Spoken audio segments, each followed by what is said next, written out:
Minimnya literasi keuangan membuat banyak masyarakat menjadi korban berbagai modus kejahatan keuangan. Yuk, kita belajar.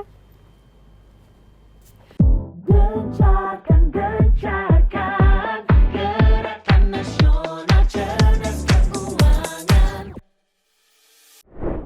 Gencarkan jadi budaya, cara bijak cermat, tabungan dan investasi, pilihlah yang tepat. Joget yuk.